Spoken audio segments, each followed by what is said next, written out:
اے اللہ اپنے محبوب پاک صلی اللہ علیہ وسلم اور ان کی آل پر اور بھلائی کی طرف لے جانے والے آپ صلی اللہ تعالیٰ علیہ وسلم کے صحابہ کرام پر درود اور برکتیں نازل فرما۔ پیارے دوستو السلام علیکم۔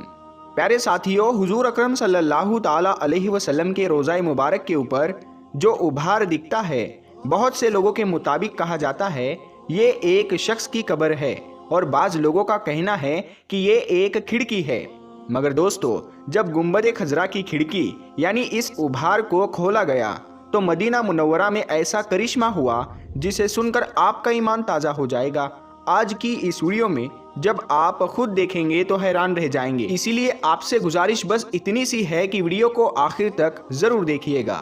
اور پیارے نبی صلی اللہ تعالیٰ علیہ وسلم کا نام سن کر آپ نے اس ویڈیو کو لائک تو کیا ہی ہوگا۔ تو آئیے شروع کرتے ہیں آج کی ویڈیو۔ پیارے دوستو، بہت سے لوگوں کے مطابق گنبد خضرا کے اوپر نظر آنے والے ابھار کو نہ صرف ایک قبر سمجھا جاتا ہے، بلکہ اس کو باتیں بناتے ہوئے گنبد خضرا کو شہید کرنے کا مشورہ بھی دیا جاتا ہے، اور کہا جاتا ہے کہ اس کے اوپر ایک بندے کی قبر ہے، اور دیکھا جائے تو یہ قبر زمین پر ہونی چاہیے۔ استغفر اللہ۔ پیارے دوستو، جب یہ باتیں سامنے آئی تو یقین جانیے اس پر یقین نہیں آتا کہ ایسا بھی ہو سکتا ہے، لیکن اس کے بارے میں کوئی علم نہیں تھا۔ تو ہمارے ایک دوست نے اس پر تحقیق کی، وہ بتاتے ہیں کہ اور انہوں نے سوچا کہ ہم اس کی تہہ تک جائیں گے اور اصل ماجرا کیا ہے یہ پتہ لگائیں گے۔ تو پھر ہمارے دوست نے اپنے ایک عزیز اہل سنت دوست سے ذکر کیا کہ یہ ماجرا کیا ہے، یہ روشن دان ہے یا یہ کسی شخص کی قبر ہے؟ تو ہمارے اس اہل سنت کے دوست نے کہا کہ ہاں، سعود بن عبدالعزیز کے دور میں ایک شخص روضہ مبارک پر چڑھایا گیا تھا کہ اس کو شہید کیا جا سکے، لیکن اللہ تعالیٰ کو یہ منظور نہ تھا، تو اس پر بجلی گری اور وہ شخص وہیں پر مر گیا، جسے بعد میں نیچے اتارنے کی بہت کوشش کی گئی لیکن اتار نہ سکے۔ پھر اس شخص کو ادھر اوپر ہی دفن کر دیا گیا۔ تو ہمارے دوست کہتے ہیں کہ نہ جانے ان کا دل اس بات کو نہیں مان رہا تھا کہ روضہ رسول صلی اللہ تعالیٰ علیہ وسلم پر کسی کی قبر بھی ہو سکتی ہے، اور پھر خدا نہ خواستہ ایسا ہے تو یہ گنبد خضرا کو شہید کرنے کی نیت کے جرم میں ایسا ہوا تھا، تو پھر اسے دوبارہ شہید کرنے کی کوشش جاری تھی، جبکہ ان کے سامنے اس آدمی کا عبرتناک انجام موجود ہے۔ دوستو، یہ بہت ہی عجیب و غریب سوالات تھے۔ تو پھر میرے دوست بتاتے ہیں کہ مدینہ منورہ کے لوگوں سے اس بات کی سچائی پوچھی جائے جو وہاں رہتے ہیں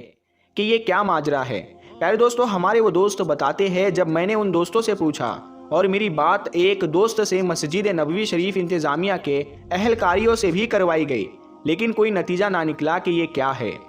کسی کو بھی نہیں پتا، یا شاید کوئی بتانا ہی نہیں چاہ رہا،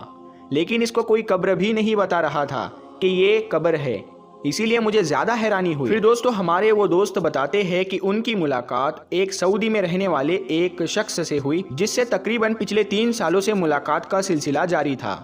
تو میں نے اس سے پوچھا، کیوں بھائی، یہ کیا ماجرا ہے؟ میں نے گنبد خضرا کے اوپر کی وہ ابھار والی تصویر سیو کر رکھی تھی، جب اس کو دکھائی تو پھر وہ خود بھی ایک بار دیکھ کر پریشان ہو گیا اور لا علمی کا اظہار کرنے لگا۔ لیکن جب میں نے اسے بتایا کہ بعض لوگ کہتے ہیں کہ یہ کوئی قبر ہے، میری اتنی سی بات پر اس کے چہرے کا تو جیسے رنگ اڑ گیا، اور وہ بولا کہ کیا روضہ رسول صلی اللہ علیہ وسلم کے اوپر کسی کی قبر ہے؟ یعنی آپ صلی اللہ تعالیٰ علیہ وسلم کے قبر مبارک کے اوپر کسی شخص کی قبر؟ تو پھر میں نے اس کو بتایا کہ یہی تو سارا معاملہ ہے کہ میرا بھی دل نہیں مان رہا ہے، اور میں بھی پہلی بار ہی غور کر رہا ہوں۔ خیر پیارے دوستو، وہ شخص بتاتا ہے کہ اس نے مجھے کہا کہ تم ابھی جاؤ، بعد میں موبائل پر کال کر کے پوچھنا، میں بھی اس کے بارے میں معلومات حاصل کر کے تم کو بتاتا ہوں۔